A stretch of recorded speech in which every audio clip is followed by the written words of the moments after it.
Sud Radio 10h-11h, Ferniaud fait le marché. Bonjour à tous et bienvenue au marché ce matin, mes amis. C'est le printemps, il fait beau, il fait quasi chaud partout et en plus les médecins et les commentateurs s'accordent à dire que le pic de l'épidémie semble être passé, en tout cas le pic de la contagion. Alors plus rien ne s'oppose aujourd'hui à ce qu'annonçait le gouvernement, la réouverture partielle de nos restaurants au 15 mai. Et quand on dit partielle, on parle des terrasses, c'est-à-dire de nos restaurants en extérieur. Est-ce que c'est une bonne idée? Comment ça va s'appliquer? Où cela va-t-il s'appliquer? On va en parler dans un instant avec mon invité Bernard Marty, qui est le président de l'UMIH en PACA. Et puis après, comme souvent dans l'émission, on relaye les initiatives de chefs, de restaurateurs pour continuer à vous faire manger de la bonne cuisine partout où vous vous trouvez, sauf dans les salles de restaurant. Toute cette vente à emporter, toute cette livraison, ça fourmille d'idées et on en parle dans l'émission. Sud Radio, Ferniaud fait le marché. Mais d'abord, un coup de fil du côté de Marseille où j'ai avec moi en ligne Bernard Marty. Bonjour Bernard. Bonjour. Alors Bernard, je le disais, vous êtes le président de l'UMI en PACA.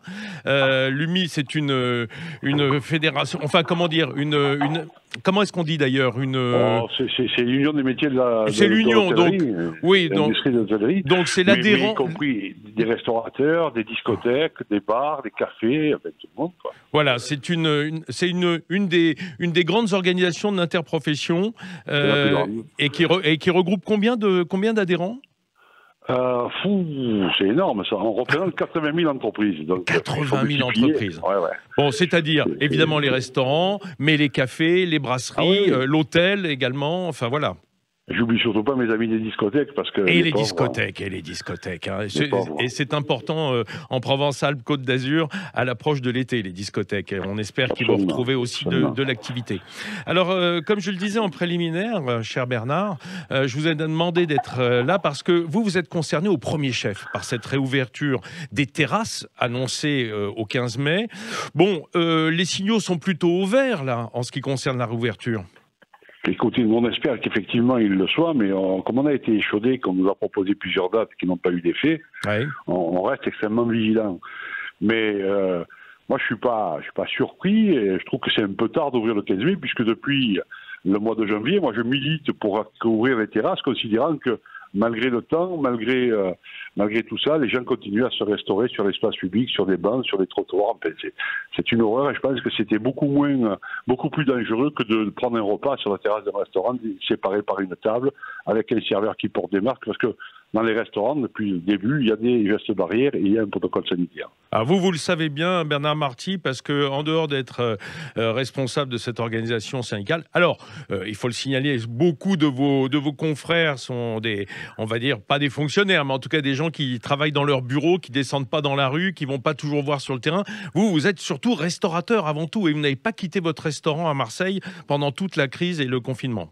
Eh bien, j'y suis tous les jours. J'y suis tous les jours, même si j'ai pas de clients dans mon restaurant, même si je ne fais pas de vente à emporter parce que mon restaurant ne s'y prête pas. Oui, moi, je suis tous les jours dans mon restaurant parce que je pense que si je restais chez moi, j'aurais plus du tout envie de dire autour tellement je sombrerais dans la morosité. Non, moi, je souhaite. D'ailleurs, je mettrai un mot dans mon restaurant au jour de l'ouverture en disant à mes clients, vous nous avez manqué, mais je pense qu'on leur a manqué aussi. Donc, du coup, oh là là, oui, alors, et on le sait, on l'entend partout, que les restaurants manquent aux Français, et pas qu'aux Français d'ailleurs, à tous les touristes aussi qui venaient en France, et dont c'est un des atouts majeurs et une raison de visite en France.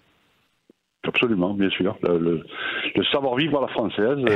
Et notre cuisine, voilà, notre cuisine, que le monde nous envie. Alors Bernard Marty, vous êtes concerné, je le disais, peut-être plus que les autres, parce que vous êtes en zone, évidemment, de Provence-Alpes-Côte d'Azur. Ça veut dire soleil, ça veut dire beau temps.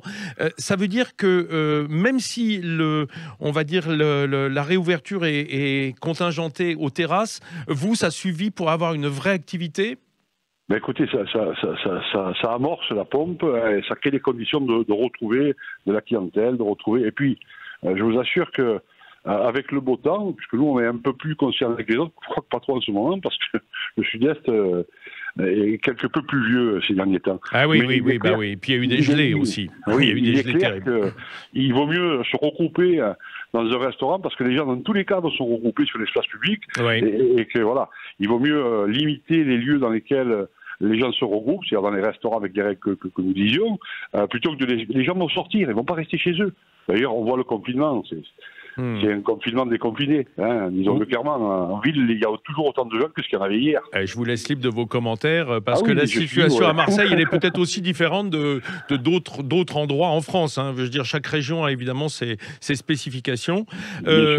Bernard, vous devez être un petit peu, comme vous le disiez, je trouve que ça vient bien tard, vous êtes un petit peu plus colère que la moyenne, parce que ça fait longtemps que vous militez pour la réouverture des terrasses. Hein. Vous aviez même eu ces idées il y a 2-3 mois en disant mais laissez les gens venir en terrasse. On voit des food trucks partout, on voit de la restauration de rue et on nous laisse pas faire ça avec nos restaurants. Exactement. Moi, je disais au gouvernement dans un message, laissez-nous vous aider à régler ce problème parce que chez nous, il y a des règles, il y a un protocole sanitaire, parce qu'il y a de la distanciation, parce qu'il y a tout ce qui fait que les gens ne se regroupent pas. Voilà. Eh oui. Il y a tout ce qui fait que les gens sont dans un lieu, mais séparés par des tables, enfin, avec toutes les conditions pour qu'il n'y ait pas de propagation. Preuve en est. On est fermé depuis le 29 octobre, on s'est rendu compte que le virus, il a bondi, alors que nous étions tous fermés, quoi. Oui, voilà. Je ne veux pas relancer ce débat sur la contagiosité des lieux de restauration, parce que là, on y passe la journée, mon cher Bernard. Oui, en revanche, je me pose une question, parce qu'il y a deux choses qui s'opposent aujourd'hui. D'un côté, il y a le bon sens de se dire, bon, on est en Provence-Alpes-Côte d'Azur, chez vous, hein, ou simplement dans le sud de la France, sud-est, sud-ouest, dans des régions où il va faire beau et chaud. Ça semblerait normal que les gens qui sont déjà en extérieur pour faire du sport, pour se balader, etc., puissent s'asseoir aux terrasses des restaurants, des cafés, des brasseries. Et puis j'entends dire de plus en plus, attention, il y a une contagion qui n'est pas complètement éradiquée en PACA. La zone sud-est, elle est un peu sous les feux de l'actualité, et on commence à entendre, est-ce que ça va rouvrir les terrasses, on va dire en zone régionale? Est-ce qu'il va y avoir en définitive des ouvertures prématurées dans certaines régions, par exemple l'Atlantique qui est beaucoup moins touchée? Est-ce que ça va attendre? Qu'est-ce que vous avez, vous, comme son de cloche? Bon, écoutez, on n'a pas vraiment de son de cloche, parce que si on avait dû écouter tous les sons de cloche qu'on a entendus le 15 décembre, le 20 janvier, le 15 février et le 6 avril... vous auriez déjà mis la clé sous la porte ou... Moi, les sons de cloche, c'est pas ce qui me préoccupe le plus. Mais ce que je me dis, c'est que s'il crée les conditions d'ouvrir par secteur, par zone régionale, les gens vont se déplacer tout simplement. Hein. Oui, c'est ça. Que, les Marseillais vont aller à La Rochelle. Oui, à La Rochelle, mais si dans le Vaucluse ou dans le Var, je sais pas. Les populations vont se déplacer parce que les gens n'ont pas tous un jardin et une piscine, comme vous voyez. Bien sûr. Il y a beaucoup de gens qui n'ont rien de tout ça et qui ont besoin de sortir. Quoi. Bien sûr. Il commence à faire beau, voilà. Et ce qu'il faut rappeler, évidemment, hein, parce que ça, vous avez toujours été à la manœuvre avec vos copains du GNI aussi, pour dire les règles sanitaires sont mieux respectées chez des professionnels que dans les foyers. Donc, ça fait sens de laisser, en définitive, l'action aux professionnels que sont les restaurateurs. Tout à fait. Tout à fait. On est déjà responsable. Attendez, on a bien conscience qu'effectivement, il y a une épidémie, que l'épidémie est dangereuse pour nous tous. Moi, je vous dis, j'ai eu des membres de ma famille très gravement atteints par le Covid. Je suis conscient du fait que c'est une maladie dangereuse. Ceci dit, j'ai pas l'impression qu'en laissant les gens faire tout et n'importe quoi sur les espaces publics, on ne met pas plus en danger la population que quand on les faisant manger dans les restaurants. Bien sûr. Bernard Marty, un dernier mot. J'entends dire, grosso modo, une terrasse, c'est entre 25 et 35% du chiffre d'affaires d'un restaurant en général, hein, sauf à être vraiment tout en terrasse. Hein. Ouais, après, il y a une différence entre les restaurants un peu touristiques, je vais dire, qui se remplissent plus le week-end et les jours fériés que d'autres, et les restaurants de ville dans les métropoles. Bien sûr. Par contre, moi, je veux souligner le fait que j'ai beaucoup d'amis qui n'ont aujourd'hui pas de terrasse. Et j'engage tous les responsables des UMI dans le pays entier à aller voir les mairies pour produire, à l'instant de ce qui se fait à Paris. Pour prendre du trottoir et des places de stationnement. Pour prendre du trottoir, et que on appelle ça des terrasses Covid, et qu'elles durent le temps de cette épidémie. Bien sûr, bien sûr. Parce que c'est possible, ça doit être fait si on veut effectivement que le pays vive à nouveau et qu'ils vivent dans des conditions de sécurité, voilà. Bon, et évidemment avec la jauge maximum, hein, parce que déjà une terrasse c'est pas un restaurant, mais si en plus on commence à espacer les tables, alors là vous en sortirez pas, ça vaut pas la peine de rouvrir, c'est ça? Non, bien sûr. Bien sûr, il y a des gars qui ont des très petites terrasses, si on commence à leur mettre des distanciations importantes, restons dans le protocole qui est écrit, voilà. Restons dans le protocole qui est écrit, n'en bougeons pas. Je pense qu'il est beaucoup plus sécurisant que les protocoles qui devraient y avoir dans la rue qui n'y sont pas. Oui. Voilà, ou dans les foyers. Ou dans les foyers. Alors les foyers, j'en parle même pas. Je veux dire, les gens ont pas le réflexe de s'éloigner. Mais on peut les comprendre, hein. On peut comprendre que tout le monde en a marre, hein. On le sait bien, cher Bernard. Voilà. Bien sûr. Bon, Bernard Marty, merci. Je vous souhaite que le printemps soit fructueux pour vous et vos adhérents, en PACA et ailleurs, hein, parce qu'on en a tous besoin, hein, pas seulement les restaurateurs, mais surtout les consommateurs. Et à très bientôt, on prendra de vos nouvelles à Marseille. Bonne journée, bon dimanche. Au revoir. Sud Radio, 10h-11h, Ferniaud fait le marché. En attendant, mes amis, la rouverture des terrasses, eh bien, on peut dîner, on peut déjeuner chez soi avec de la vraie cuisine de chef. Bon, si on a un peu la chance d'être à Paris, mais il y a des initiatives partout en France. Il faut bien le signaler tout de même. Aujourd'hui, on va s'intéresser à une initiative conviviale. La convivialité à la maison ou au bureau. Eh ouais, c'est un beau concept et ça porte le nom du Gang des Cocottes. On va en parler ce matin avec Edoui Rousseau qui est avec nous. Bonjour Edoui Rousseau. Bonjour Vincent. Merci d'être venu un dimanche nous rendre visite ici sur le marché. Edoui Rousseau, vous êtes le patron et le fondateur de TipTok. Tout à fait. TipTok. Alors, TipTok, on en a beaucoup entendu parler pendant le confinement parce que vous avez été solidaire, à la manœuvre, vous avez eu envie d'aider les chefs et aussi de continuer à faire du business, hein, parce que c'est important quand on a une boîte, c'est pas à but non lucratif comme TipTok. Et vous êtes venu ce matin accompagné de deux de vos chefs emblématiques, Bruno Doucet, le chef de la Régalade à Paris. Bonjour Bruno. Bonjour Vincent. Tout va bien ? Tout va bien, merci. Ils ne sont pas venus les mains vides. Je vais vous en parler tout à l'heure. Et Pierre Nègrevert de l'Auberge des Pyrénées, également à Paris. Bonjour Pierre. Bonjour. Tout va bien également ? Ça va pas mal. Bon, ça va bien. Ça va bien parce que la semaine, on est en semaine, je dirais, là, en fin de semaine, on est autour du Gang des Cocottes dont on va parler dans un instant. Mais d'abord, je voudrais savoir, pour ceux qui nous écoutent, c'est quoi TipTok ? Alors TipTok, c'est une start-up qui anime un collectif. C'est encore une start-up ? C'est encore une start-up. On n'est pas encore. D'accord. On n'est pas encore en GAFA. C'est une start-up qui anime un collectif de chefs et qui propose en fait un ensemble de solutions aux chefs pour exporter leur cuisine de façon qualitative. Donc, historiquement, on fait surtout des plateaux repas pour des entreprises ou des repas pour des entreprises qui sont faits par des chefs dans leur restaurant le jour même. C'est ça, vous n'avez pas de labo, vous ne faites pas la cuisine chez TipTok. Non. Tout ce qui est commandé sur TipTok vient d'un restaurateur qui partage les valeurs du collectif. Donc, c'est de la cuisine, du sourcing de produits, le savoir-faire. Sourcing, je le rappelle, c'est le marché des professionnels, c'est-à-dire d'aller à la recherche des bons produits. Exactement. D'accord. Donc, mais de toute façon, le mieux placé pour en parler, c'est pas moi, ça reste les chefs. Mais notre démarche, c'est de proposer un ensemble de services qui permettent aux chefs de garder une cohérence de qualité, de dressage, de valeur aussi, parce que nos chefs valorisent l'humain de la fourche à la fourchette. Hein, ils travaillent. Et donc, pour nous, ça paraissait essentiel de. La fourche à la fourchette, ça passe des fois par le livreur. Oui. Et on voulait aussi que le livreur soit respecté. Voilà, on cherche une qualité globale dans ce qu'on fait. Donc, on a fait un plateau repas le plus qualitatif possible, fait par des chefs. On a fait une livraison pour les particuliers le plus qualitatif possible aussi. Et puis là, on a lancé une cocotte.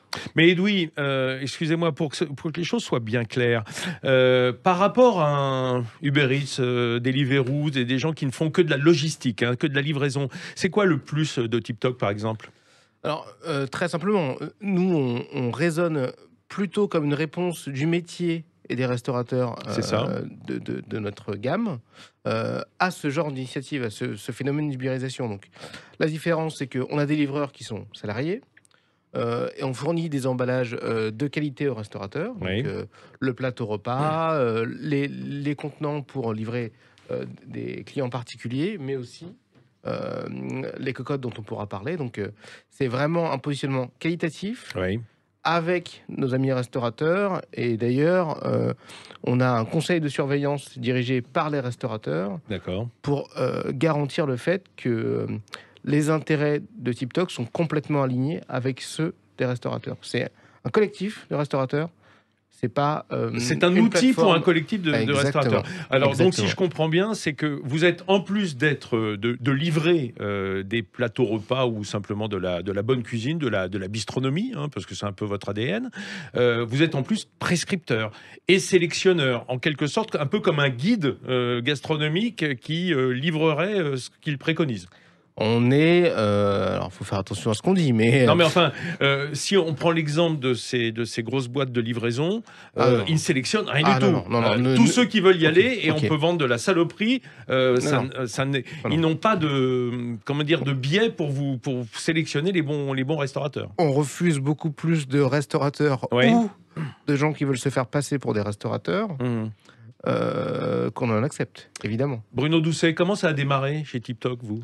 Ça a démarré entre le premier et le deuxième confinement, parce que, en fait, pendant le premier confinement, j'ai pas fait de vente à emporter, parce que j'avais justement pas trouvé de bons moyens de livraison. D'accord. Il me semble qu'on en avait déjà parlé ensemble. Et respectueux. Parce que si vous voulez, les mecs qui attendent dans la rue votre répartiteur et qui vont derrière venir chercher à manger chez moi pour les livrer aux clients, très peu pour moi.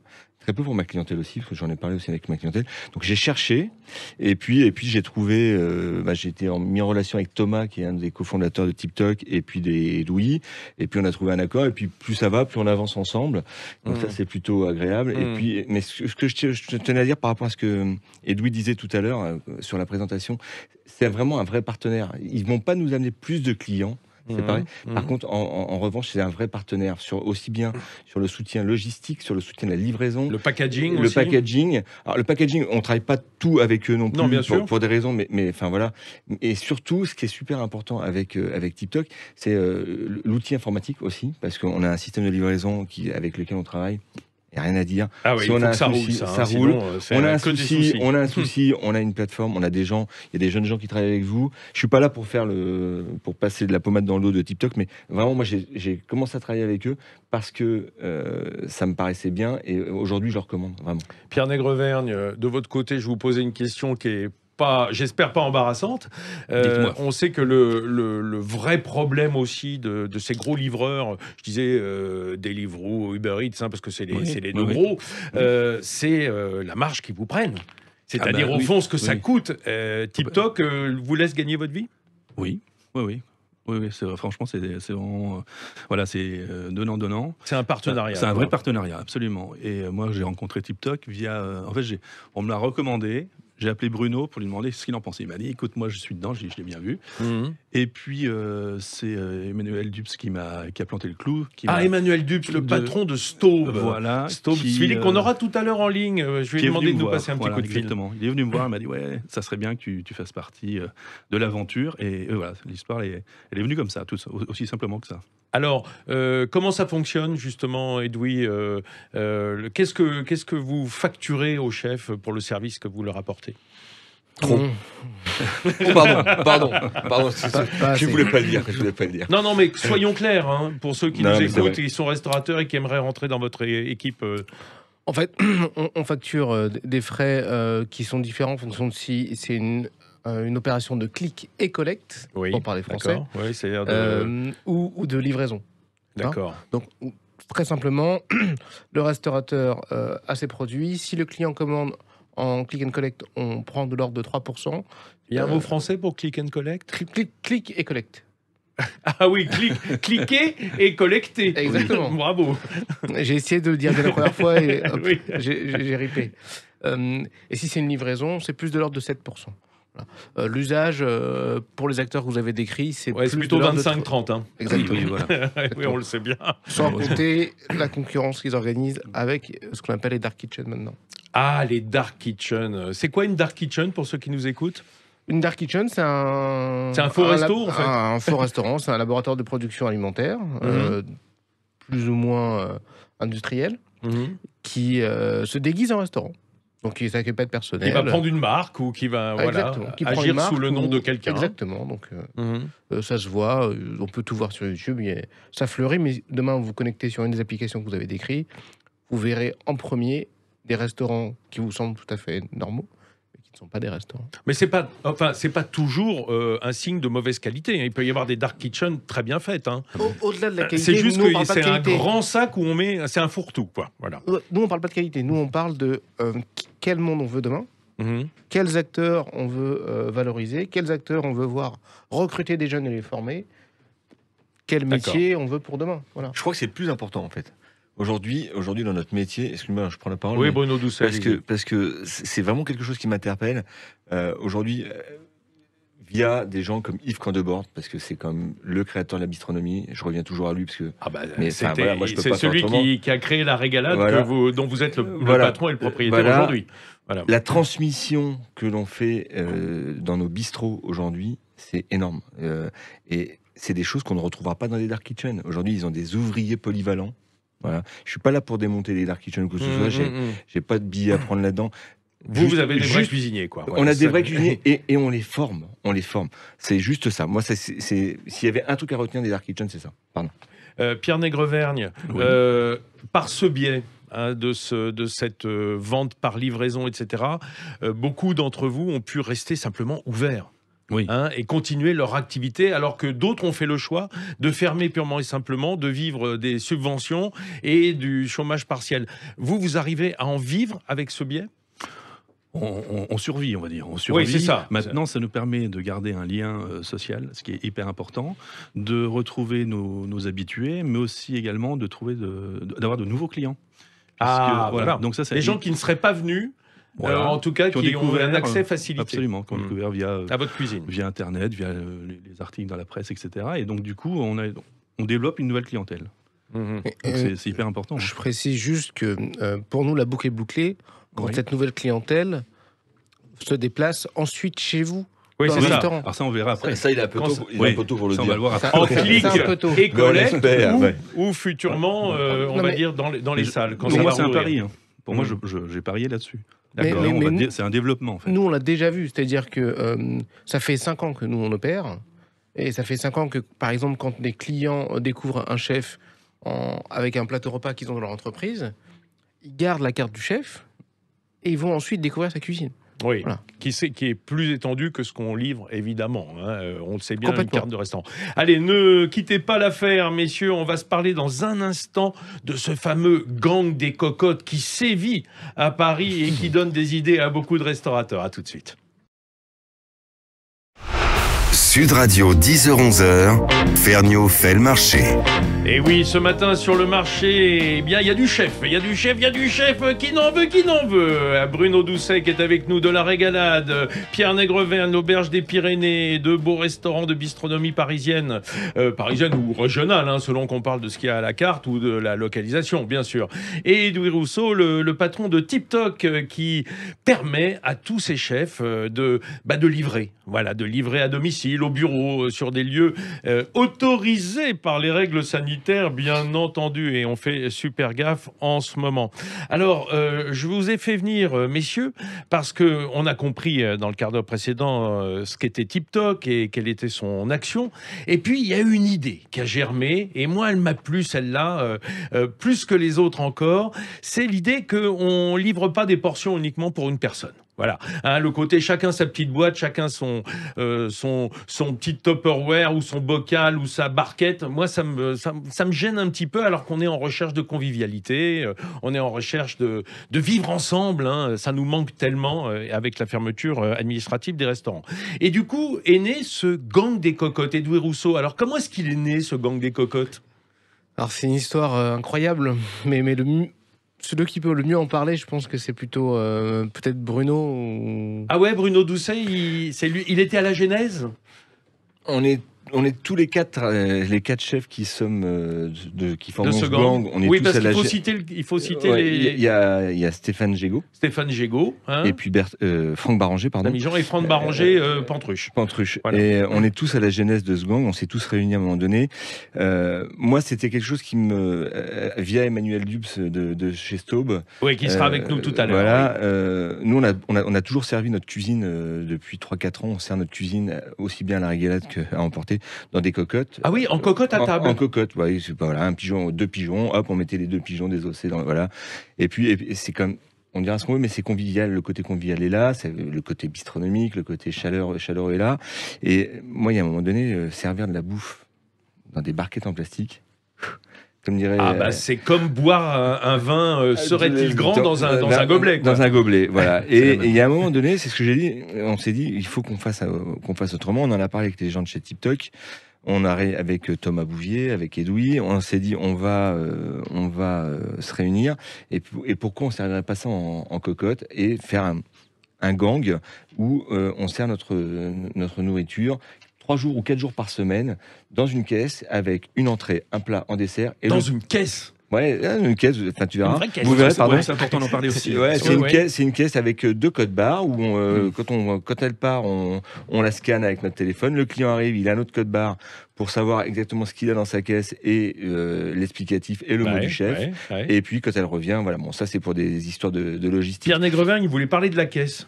Oui, parce que c'est hyper important, on parlait du transport. Mais bon, la cuisine, certes, c'est hyper important. Le transport également. Et le trait d'union entre nous, restaurateurs, et le client, c'est hyper important. Donc du coup, il y a un vrai suivi avec cette caisse, grâce à cette caisse. Donc on met notre cocotte Staub dedans, les entrées, les desserts.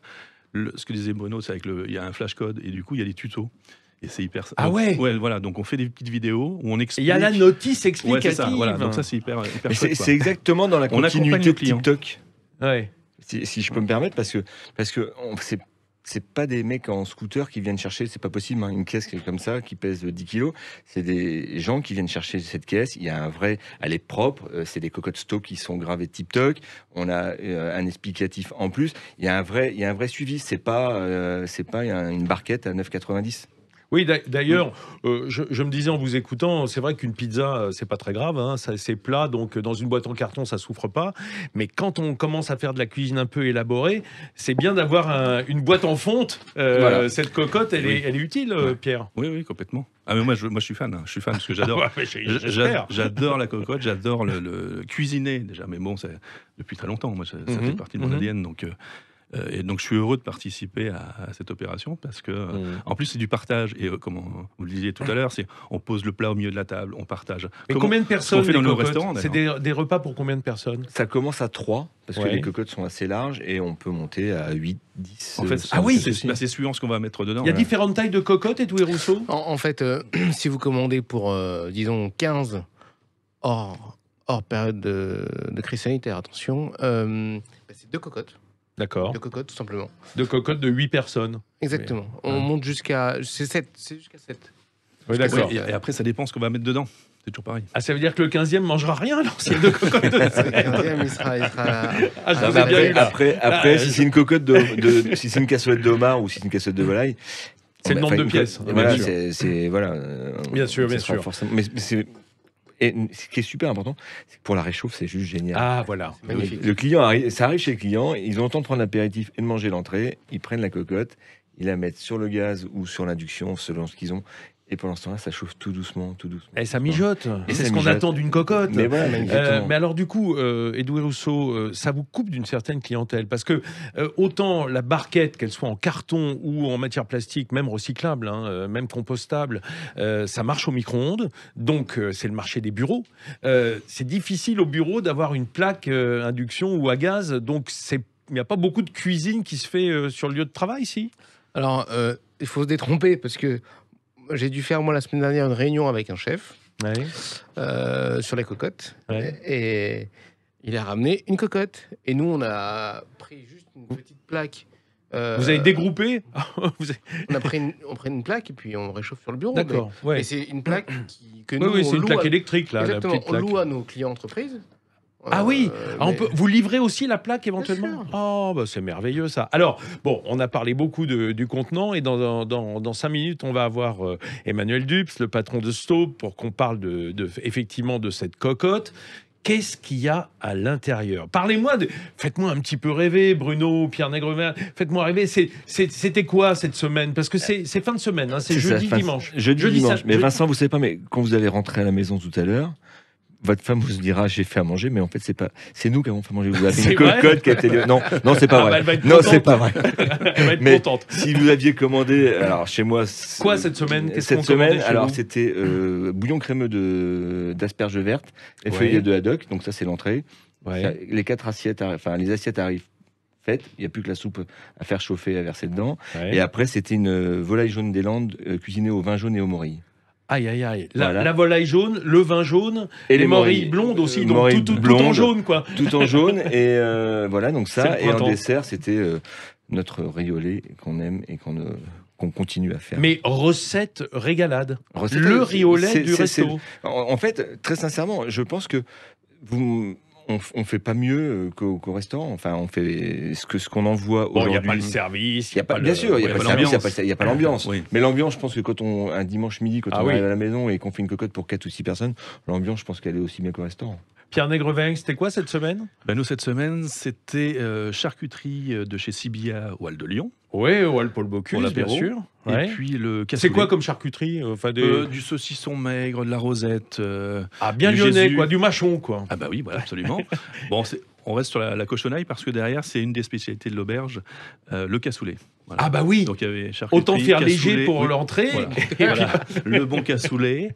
Et puis en dessert, light, on était sur un ananas infusé à la vanille de Madagascar. Génial. Avec une petite lichette de rhum, quand même. Oh bah oui, pour se faire plaisir. Histoire un petit exhausteur de goût quoi, pour l'ananas. C'est vrai que ça fonctionne bien.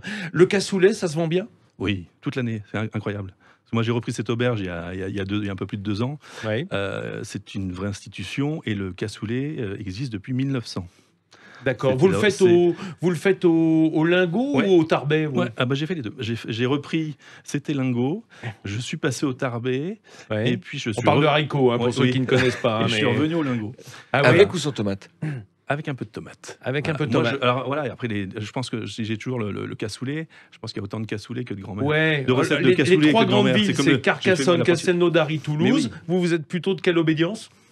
La mienne. La recette de l'auberge des Pyrénées. J'ai repris la recette, je l'ai un petit peu dégraissée, on va dire. Mais j'ai gardé les bons produits dedans. Donc confit de canard. Donc du coup il y a cuisse de canard, donc ça vient de chez Castin. Ouais. Un joli travers de porc du Perche. La saucisse aussi. Et la saucisse couteau. Voilà. Ah ouais.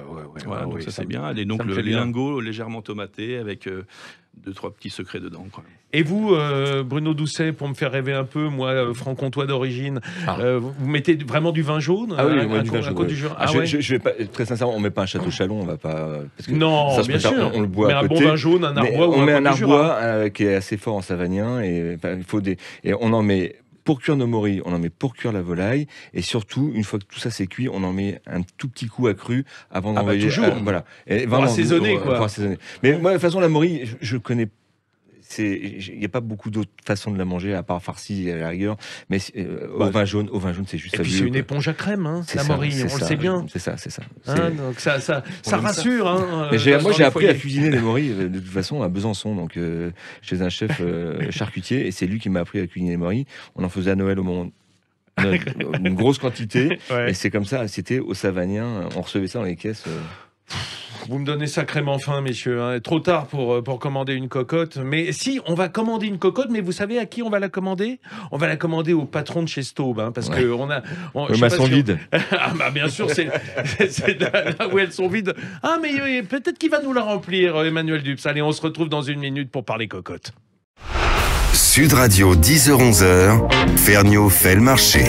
De retour sur le marché avec le gang des cocottes. Le gang des cocottes, ce collectif de chefs qui font livrer par le biais du site TikTok leurs meilleurs plats de bistronomie. On a parlé avec Bruno Doucet de la Régalade de son poulet au vin jaune et au mori. Moi, ça me fait saliver, ça me ferait presque pleurer, hein, je dois le dire. Mais pas mieux que Pierre Négreverne de l'Auberge des Pyrénées avec son cassoulet maison. Comment dire, un plat signature. Hein. C'est le genre de plat qu'on peut pas retirer de la carte parce que les gens vous le demandent après. C'est ça le problème quand ça plaît, hein, ça y est. Et ça fait bicher pas mal Edoui Rousseau, le patron de TikTok qui est avec nous, qui se dit moi je me frotte les mains en attendant. Hein. D'autant qu'ils vous nourrissent bien. Hein. Non, mais en fait, la réalité, c'est que moi, ça fait 6 mois que je teste le produit.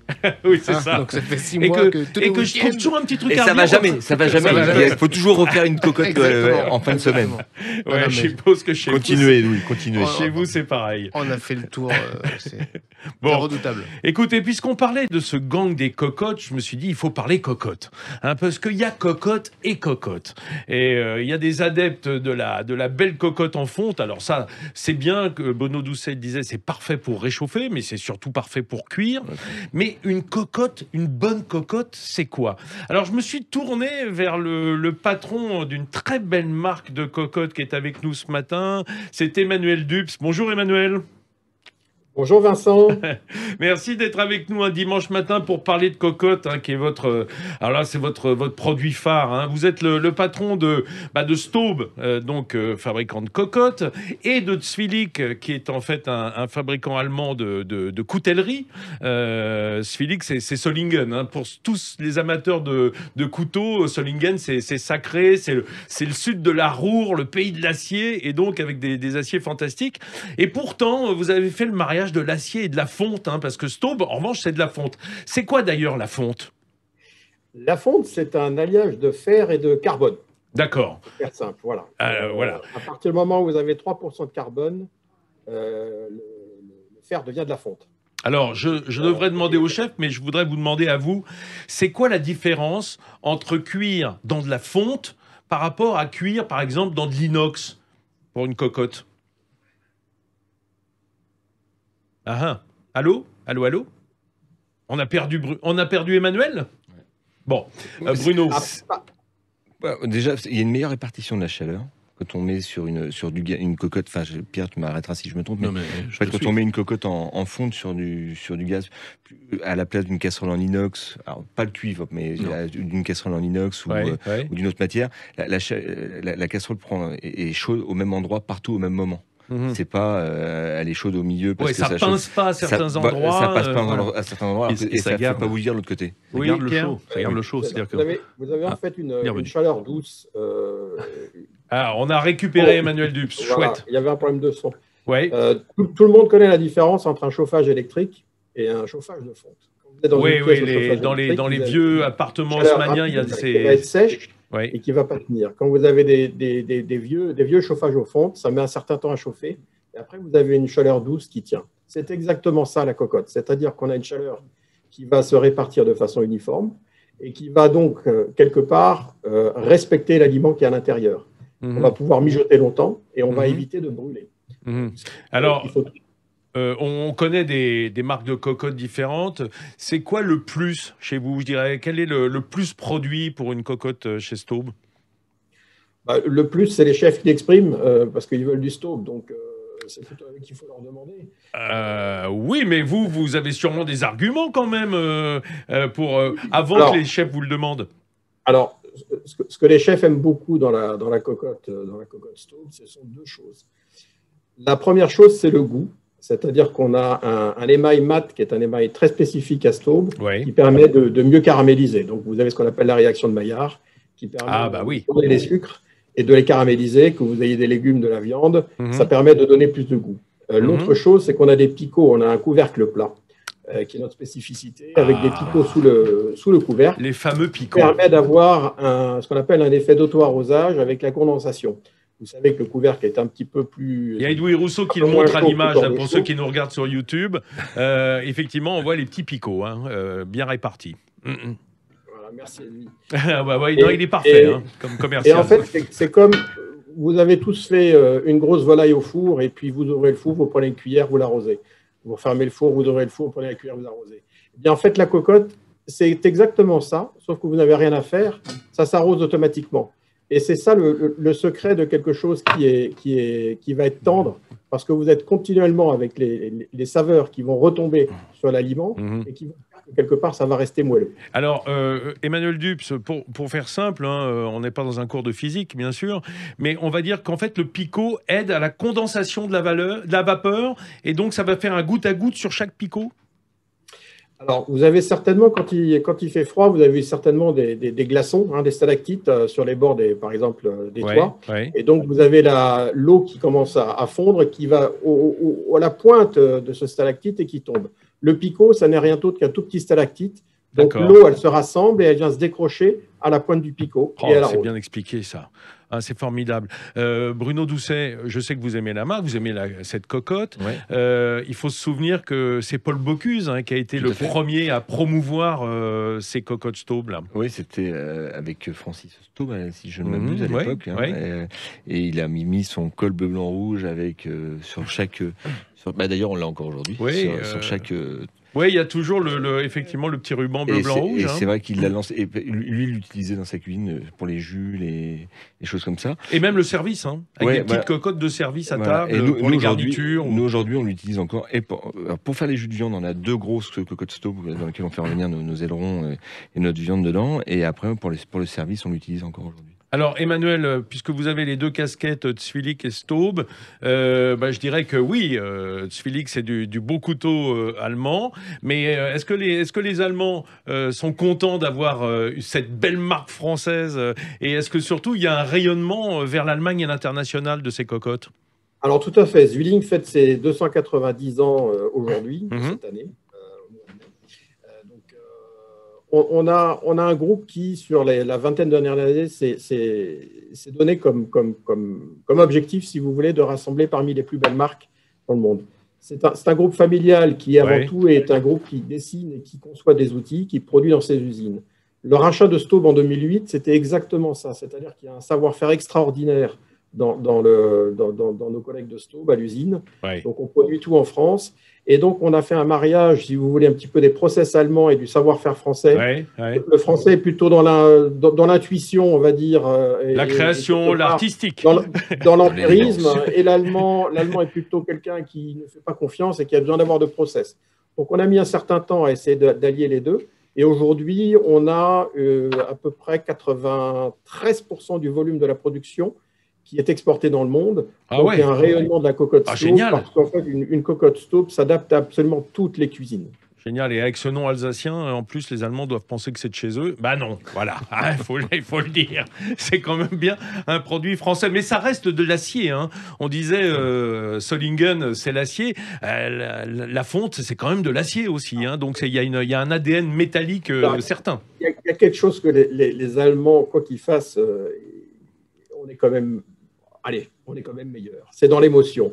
Effectivement, les cocottes Staub, c'est de l'émotion pure, c'est du partage, c'est du plaisir, c'est de la découverte, c'est généreux, on se resserre. Surtout ce qu'il y a dedans. Excusez-moi, mais...